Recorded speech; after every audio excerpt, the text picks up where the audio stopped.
Hello everyone and welcome to the Give Today podcast. My name's Bryony and I'm here with my co-host as always, John James. That's me. And today we are joined by a special guest, Melissa and she's going to have to settle a debate here for us. Is it SIFA Fireside, SIFA Fireside or something completely different? SIFA Fireside. Okay. Perfect. Great stuff. Melissa, maybe for those that don't know who you are, maybe you could do a quick introduction. Absolutely. So I'm Melissa Roach. I'm the Fundraising and Corporate Partnerships Manager for SIFA Fireside.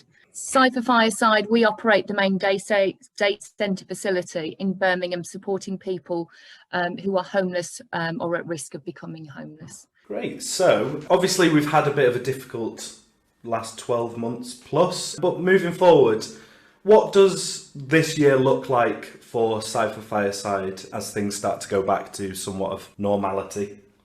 I mean, like you said, you know, it's been very difficult in the voluntary sector, and especially for us here in Birmingham. We have had to adapt to change. March last year, obviously, when the pandemic hit, we had to quickly kind of look at how we could continue to support vulnerable clients in the city of Birmingham. So where possible, we used remote services, you know, doing safe and well checks for people that were in accommodation, but also needing continued support. We have been open throughout, actually. Oh, wow. We have been open for people who basically, you know, were rough sleeping and, you know, it was lockdown. There was nothing opened. They were very vulnerable and alone. So we were open throughout for people that were in crisis that needed to come down here and have support, whether it be food, clothes, showers, or more, you know, specialist support. Moving forward, obviously, we have had to look at our model of working. We've had to obviously follow and adhere to social distancing measures.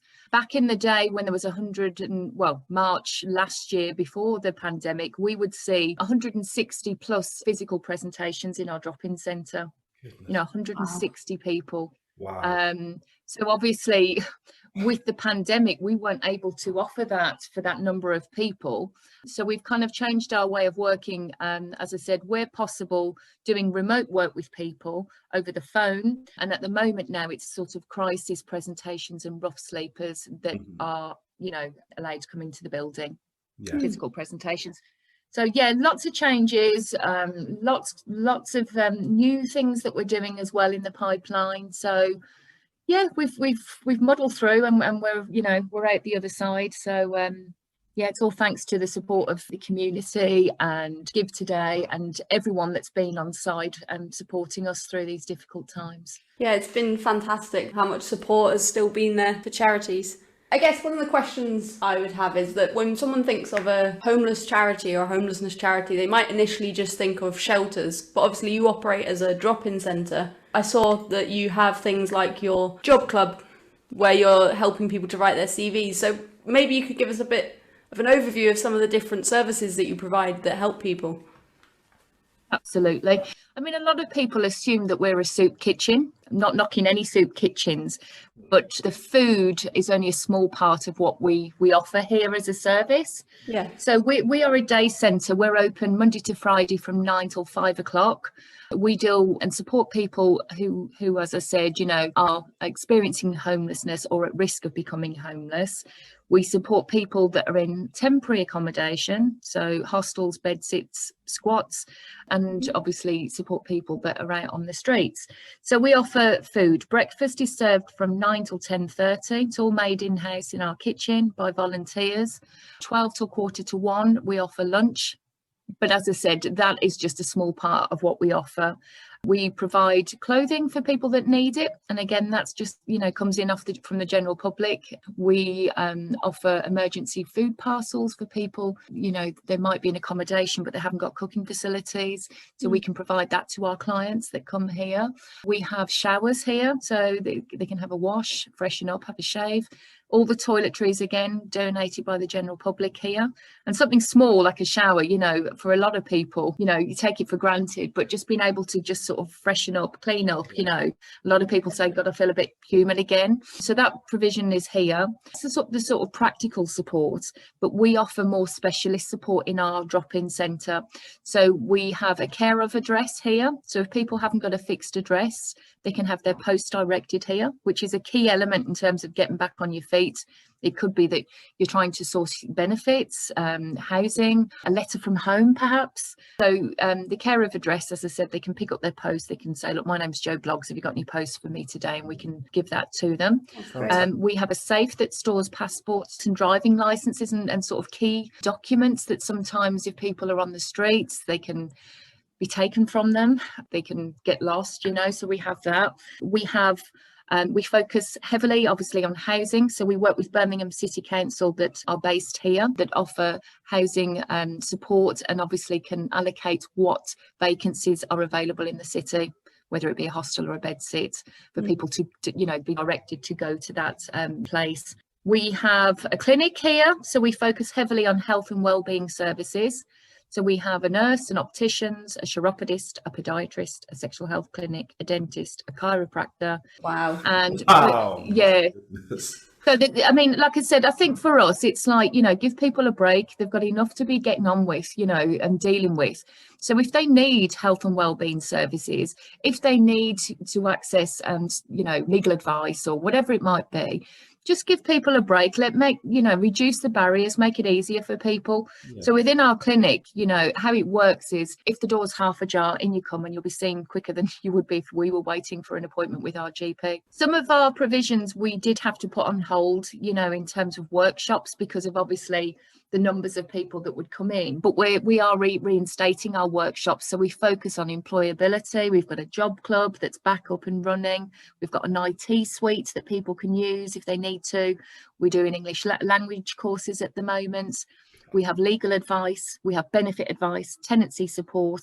The list goes on. As I said, it's a one-stop shop essentially for people that need our support, and it's all free for them. It's just our job to raise the money to keep the place ticking over. Yeah. And it costs just over £1 million a year to keep the place open. Goodness. And believe you and me, we are very frugal, we are very resourceful. Yeah. But that's the reality, you know, working in the voluntary sector, that's the cost of keeping the place open for our vulnerable clients. Yeah. It's one of those things, isn't it, that you wish that you'd be able to provide all of these things completely for free in terms of not having to pay out yourself, but unfortunately things cost money and we just can't avoid that. That's one of the things that the last year has done, is taken away a lot of the fundraising opportunities for charities like yourselves. Obviously, we noticed that at the start of the month you did your big Brummie camp out. What sort of things have you got coming up, and how did the camp out go? Right, what you say, you know, not just for us, but, you know, many charities are struggling in terms of sort of fundraising because we've been kind of limited on what we can and can't do.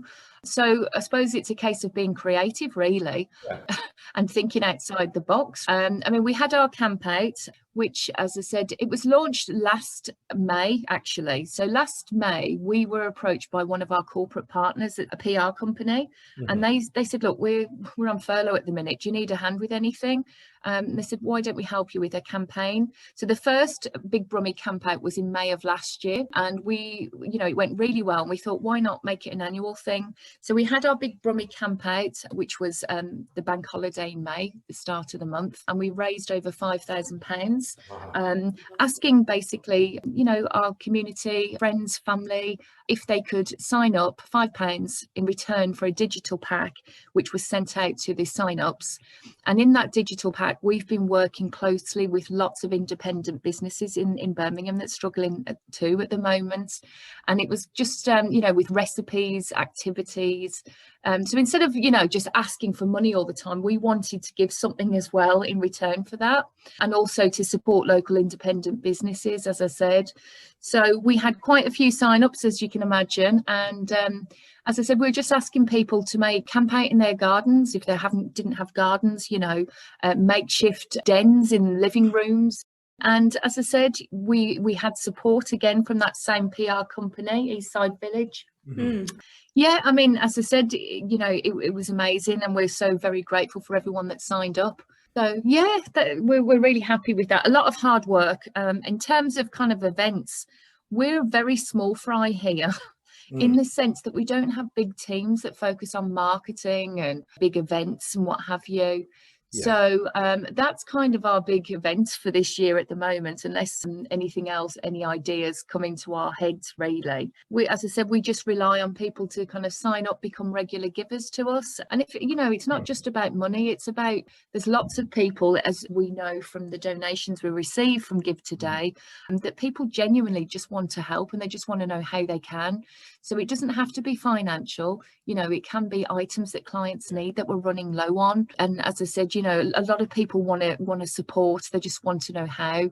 Yeah, absolutely. I think that what you're saying about the local businesses is has been such a crucial thing, and it's something that we've seen. Obviously, we partnered with Love Brum for their Bags for Brummies campaign at Christmas, and the amount of support we saw from that was absolutely incredible.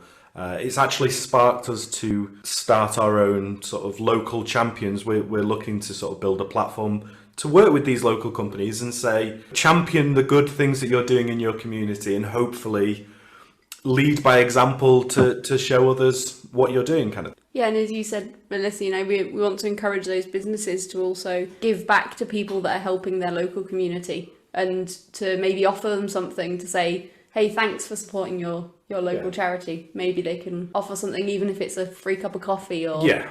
No, the support that we get stems from across the board, really. So we have obviously individuals that come in, they might drop some donations to us that we need. We do have corporate support. A lot of it stemmed from our volunteering opportunities before COVID hit, whereby we'd have corporates that would come down to our drop-in and get their, you know, their pennies on and hairnets and help us with kind of essentially firefighting and managing 160 people within a short space of time for the sort of breakfast and lunches and the other additional support. And then we had to put a hold on our volunteering for obvious reasons. So we're looking at reinstating our volunteering opportunities, not just for businesses, but for other people that want to be involved. But yeah, we've been very fortunate that even with the volunteering sort of on hold, we've still had our corporates reach out to us and say, look, you know, how's it going? How else can we help?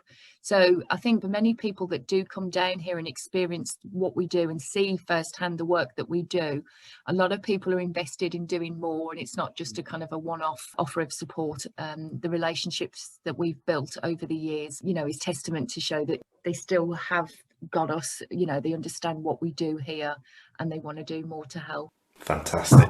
So I guess finally, what can someone do if they are concerned about an individual who is rough sleeping? Well, I mean, we're not an outreach service. So, as I said, we're a day centre. People don't sleep in this building. They come here in the daytime to access all the support that they need. Yeah. What we say to our supporters, of course, is you be the voice. We have drop-in cards, actually. They're like business size cards with a map, our contact details, what we do. And we ask a lot of our supporters, you know, if you are out and about and you notice that there's someone that's presenting as homeless, you know, tell them about us as an organisation. You signpost them to our services. And I mean, I have the cards myself, and I actually sort of have them in my glove compartment of my car. I have them in my handbag, and you know, I do exactly the same. And you will have people that are reluctant to come down here because for many reasons, but a lot of people don't realise that they do need the support, or they're scared actually of accessing the support. It's a big step, you know. So we've had people that we've given the cards to and they've come down here.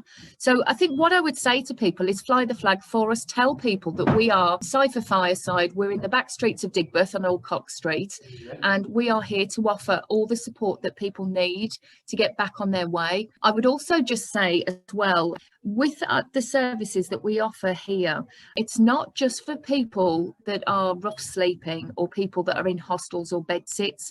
We also offer a support service for people that, due to the impact of COVID, lost their jobs, you know, have had no savings in place, was unaware that this was going to happen. And, you know, we also support people that have mortgages, that are living in rented accommodation. And because of the impact of COVID, they've been hit hard and they're at risk of becoming homeless. they're you know, in arrears with their rent or mortgage. They're wanting to get back into employment. They've never been on benefits in their lives.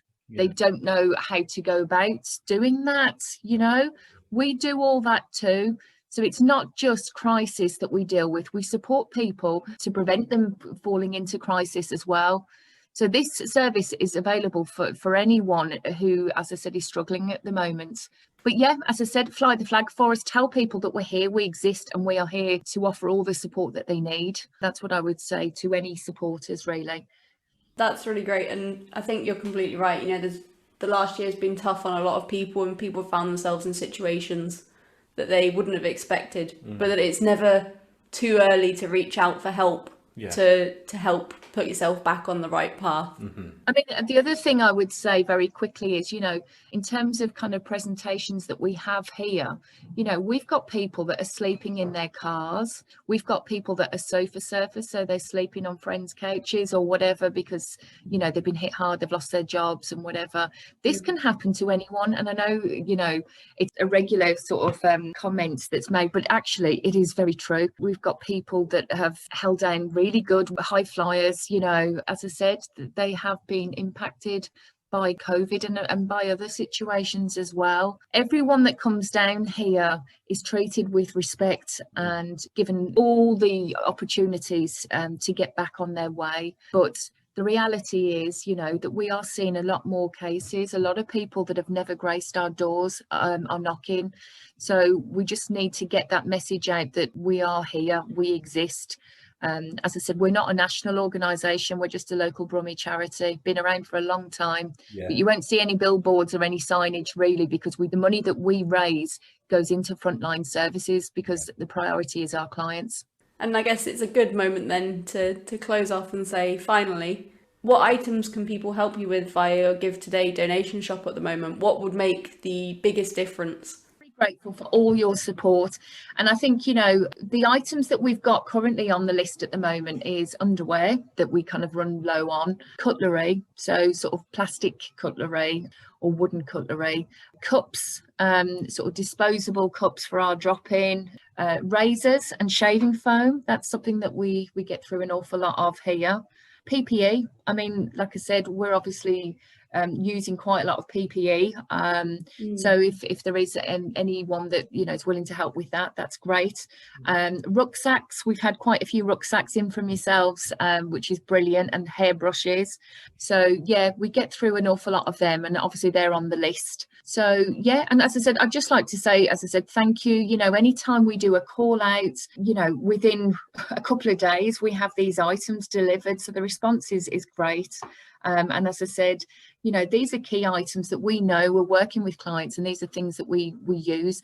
But having said that, sometimes things change. It depends on the season as well. You know, obviously in the summer months we run out of sun cream and water and things like that. So it does vary, and our list will change, you know, from time to time. But at the moment, they're the kind of key items that's on the list at the moment that we need support with.